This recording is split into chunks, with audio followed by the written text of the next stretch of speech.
So, ang sabi ng Sandigang Bayan, meron na silang determination of probable cause. Kaya sila nag-issue ng warrant of arrest.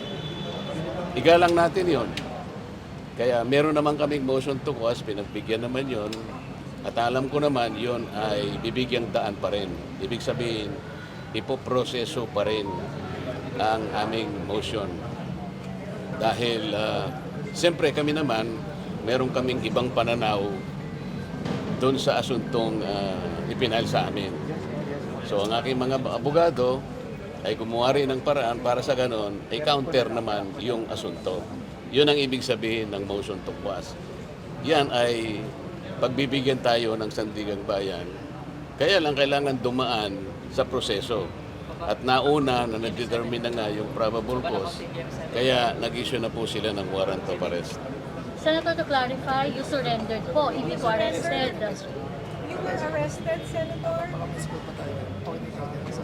Sen, hindi surrendered, Sen, arrested po. Hindi, pagpunta ko rito, inaasahan ko na lahat ang mga prosesong gagawin ng korte. Kagaya ng sinabi ko sa inyo, ako ay hindi magtatago, haharapin ko ang batas, ang asunto, sang-ayon sa pagkakaintindi ko sa mga batas natin. Kaya kailangan pong dumaan ang proseso.